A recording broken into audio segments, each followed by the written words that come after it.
जरा सोचो, तुम बिना खाने और पानी के एक अनजान कमरे में फंस जाओ और वहां से बाहर निकलना लगभग नामुमकिन सा लगे। कुछ ऐसा ही होता है हमारी आज की कहानी में। पूरी रात शराब पीने के बाद एक आदमी जब सुबह उठा तो उसके सर में तेज दर्द होने लगा। वो अपनी साइड में देखकर डर गया कि एक मरा हुआ चूहा बिल्कुल उसके बगल में पड़ा था। जल्द ही उसे एहसास हुआ कि वो एक तिजोरी जैसे कमरे में कैद है, जिसमें एक लोहे का दरवाजा और एक अलमारी है। बहुत सारी मक्खियां उसके आसपास भिनभिना रही थी। उनमें से कुछ मरे हुए चूहे से अपना पेट भरने में बिजी थी। इसके बाद उस आदमी ने घड़ी में देखा कि सुबह के 9 बज रहे थे। उसने वो लोहे का दरवाजा खोलने की बहुत कोशिश की, लेकिन कोई फायदा नहीं हुआ। उसने दरवाजा पीट पीट कर चिल्लाना शुरू कर दिया, लेकिन बाहर से कोई जवाब नहीं आया। उसे कोई अंदाजा नहीं था कि वो इस कमरे में कब और कैसे पहुंचा। थोड़ी देर बाद उसे पेशाब का प्रेशर बनने लगा और अब उसे बहुत जोर से वॉशरूम जाना था। पहले तो उसे लगा कि उसके साथ किसी ने मजाक किया है। उसे लग रहा था कि ये काम फ्लेचर नाम के एक आदमी का है जो उसके साथ काम करता था। वो मजाक में कहने लगा कि बाहर आते ही उसे नौकरी से निकाल देगा। लेकिन थोड़ा वक्त बीत जाने के बाद उसे एहसास हुआ कि बाहर किसी के होने का नामो निशान ही नहीं था।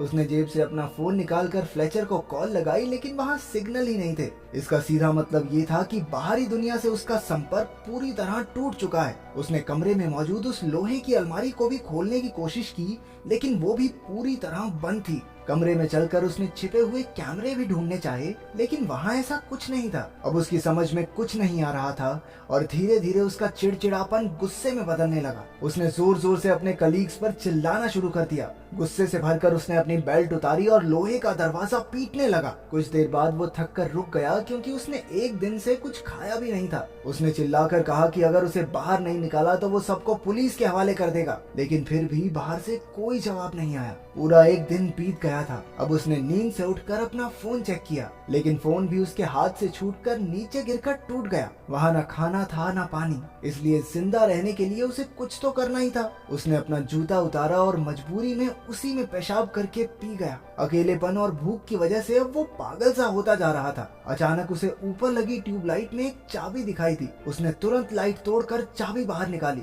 उस चाबी की मदद से वो लोहे की अलमारी खुल गई, जिसके अंदर उसे प्योर ऑक्सीजन के 2 कैंस और छेनी हथौड़ी जैसे कुछ औजार मिले। उसने औजारों की मदद से वो लोहे का दरवाजा तोड़ने की कोशिश की, लेकिन दरवाजे पर एक खरोंच तक नहीं आई। वो वेल्डिंग मशीन के जरिए दरवाजे को जलाने लगा, लेकिन उसे उसका इस्तेमाल नहीं करना आता था। वेल्डिंग गन की आग देखकर उसे एक आइडिया आया। उसने आग का इस्तेमाल करके फायर अलार्म को ट्रिगर करने का प्लान बनाया, जिससे उसे थोड़ा पानी नसीब हो जाए। लेकिन बदकिस्मती से वो अलार्म नकली निकला। इसके बाद उसने छेनी हथौड़ी से दरवाजे का ताला तोड़ने का प्लान बनाया, लेकिन वो दरवाजा इतना मजबूत था कि उसे तो दया तक न तोड़ पाए। भूख और प्यास से बेहद परेशान होकर वो डिप्रेशन में जाने लगा। उसने अपना गुस्सा निकालने के लिए अलमारी को जोर जोर से पीटना शुरू कर दिया, लेकिन कुछ देर बाद वो फिर से शांत होकर बैठ गया। तभी उसे दीवार में एक छेद दिखाई दिया। वो तुरंत छेनी हथौड़ी लेकर उसे तोड़ने लगा। वो वहाँ सुरंग बनाकर बाहर निकलने की फिराक में था। धीरे धीरे कमरे में ऑक्सीजन का स्तर कम हो रहा था,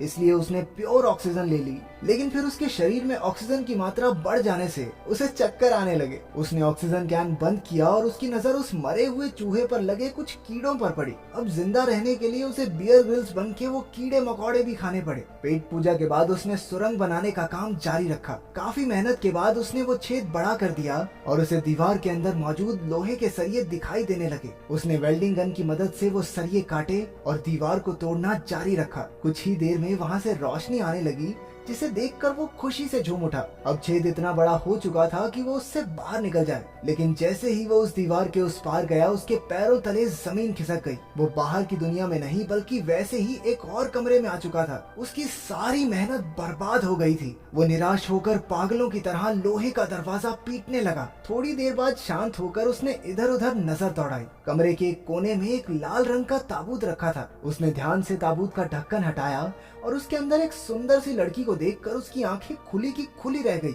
वो मरी हुई तो नहीं लग रही थी, तो शायद गहरी नींद में सो रही होगी। जब उस आदमी ने लड़की को जगाया तो वो बुरी तरह से डर जाती है। जब उसने उससे बात करने की कोशिश की तो पता चला कि वो एक दूसरे की भाषा नहीं समझते थे। वो लड़की डर कर उसी के पुराने कमरे में जाकर छिप गई। उस आदमी में उसे कुछ भी समझा पाने की ताकत बची ही नहीं थी, इसलिए उसने ताबूत में ही सोकर रात गुजारने का फैसला किया। लेकिन बीच रात में ही डरी हुई लड़की ने आकर उसे जगा दिया। उसने आदमी को सुरंग का काम काम जारी रखने का इशारा किया, लेकिन भूख प्यास की वजह से कुछ भी करना उसके लिए नामुमकिन था। इतने दिन काम करते करते उसके हाथों पर भी चोट आ गई थी और उसे अब आराम की सख्त जरूरत थी। उस लड़की ने खुद ही औजार उठाकर सुरंग खोदनी शुरू कर दी, लेकिन ये इतना भी आसान नहीं था। थोड़ी देर बाद उसे पेशाब आ गया और वो दूसरे कमरे की ओर भागी, लेकिन आदमी ने उसे वहीं रोक लिया। वो इशारा करके उसे कुछ समझाने लगा। असल में उसने 3 दिन से पानी नहीं पिया था और उस लड़की का पेशाब उसके लिए बेशकीमती था। थोड़ा हिचकिचाते हुए लड़की ने उसकी बात मानकर उसके जूते में पेशाब कर ही दिया। अपनी जान बचाने के लिए उसे ये वाहियात काम भी करना ही पड़ा। हालांकि वो लड़की उसकी भाषा नहीं समझती थी,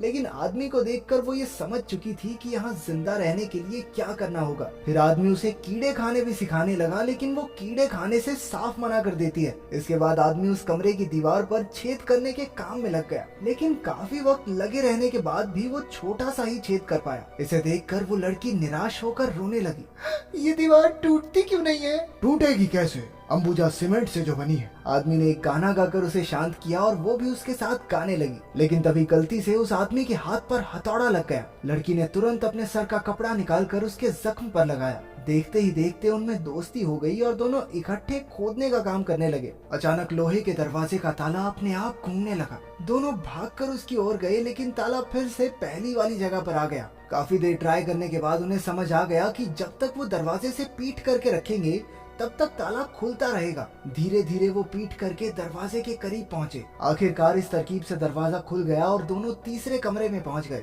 बदकिस्मती से ये भी वैसा ही सेम कमरा था जहां एक खाली कब्र रखी गई थी और पहले जैसा ही लोहे का दरवाजा भी था। लड़की ने समझदारी दिखाई और जल्दी से पिछले कमरे से सारे औजार उठाकर ले आई। उन्होंने इस दरवाजे को भी पहले की तरह खोलने की कोशिश की, लेकिन वो जो भी करते दरवाजा बंद ही रहता। अब उनके पास कब्र खोदकर सुरंग बनाने के अलावा कोई रास्ता नहीं बचा था। अब उस आदमी के शरीर में बिल्कुल ताकत नहीं बची थी और वो चक्कर खाकर गिर पड़ा। लड़की अब भी ठीक थी क्योंकि उसने इतना काम नहीं किया था। अब आदमी के शरीर में बुखार आना शुरू हो गया। तभी उसे उन्हें कैद करने वाले की असली इच्छा का एहसास हुआ। आदमी को लगा कि उन्हें कैद करने वाला उन दोनों को एक दूसरे का कत्ल करते हुए देखना चाहता है, इसलिए बाहर निकलने के लिए उनमें से एक को मरना होगा। कमरे में रखी कब्र ही उनमें से एक की मंजिल है। सारी मुसीबत खत्म करने के लिए आदमी ने लड़की का खून करने के बारे में सोचा, लेकिन वो ऐसा कर नहीं पाया। अब उसकी जिंदा रहने की सारी उम्मीद और इच्छा खत्म हो चुकी थी, इसलिए उसने खुद को ही कब्र में लेटा लिया और मौत का इंतजार करने लगा। लड़की ने उसे थप्पड़ और घूंसे मारकर जगाए रखने की कोशिश की, हालांकि आदमी में कोई हलचल नहीं हुई। उसने आदमी को कब्र से बाहर निकाला और उसे जमीन पर लेटाकर सुलाने लगी। अब वो भी सबसे तंग आ गई थी, इसलिए वो दरवाजे पर जाकर चिल्लाने लगती है, लेकिन बाहर से चूं तक की आवाज नहीं आई। अब उसे भी कोई रास्ता नहीं दिख रहा था। आखिरकार उसने अपने आंसुओं से आदमी की प्यास बुझाई। अगर वो मर गया तो वो भी ज्यादा देर तक बच नहीं पाएगी। कुछ देर बाद उसने अपने कपड़े उतारने शुरू कर दिए। बेहोशी की हालत में भी आदमी को समझ आ गया कि वो क्या कर रही है। लड़की के छूने से वो भी हल्का हल्का जागता रहा। जैसे तैसे लड़की ने पूरी रात उसे जगाए रखा। कुछ देर बाद दोनों थक कर जमीन पर सो गए। थोड़ी देर बाद जब आदमी की आंख खुली तो उसने देखा कि लड़की उसके पास ही सो रही थी। रेंगते हुए वो दूसरे कमरे तक गया और ताबूत से कपड़ा निकाल कर उसने लड़की को उड़ा दिया। इसके बाद वो कमजोरी से एक बार फिर बेहोश हो गया। अभी उसे ताले के घूमने की आवाज सुनाई दी। दोनों तुरंत उठ गए और पिछली बार की तरह इस बार भी दोनों ने दरवाजे की तरफ पीठ करके आगे बढ़ना शुरू किया। अब आदमी इतना ज्यादा कमजोर हो चुका था कि खुद से चल भी नहीं पा रहा था। लड़की किसी तरह उसे सहारा देकर अपने साथ दरवाजे तक ले जाती है। अचानक इस बार दरवाजा खुल गया और एक बेहद खूबसूरत नजारा उनकी आंखों के सामने आया। लोहे के दरवाजे के बाहर की दुनिया किसी स्वर्ग से कम नहीं थी। चारों ओर बेहद सुंदर झरने, पक्षी और फूल फैले हुए थे। इतना सुंदर नजारा उन्होंने आज तक नहीं देखा था। दोनों ने एक दूसरे की ओर देखा और खुशी से मुस्कुराने लगे। इतनी मुश्किलें सहने के बाद उन्हें आखिरकार इतना खूबसूरत अंत मिला। हम तो एक कमरे में बंद हो और चाबी खो जाए,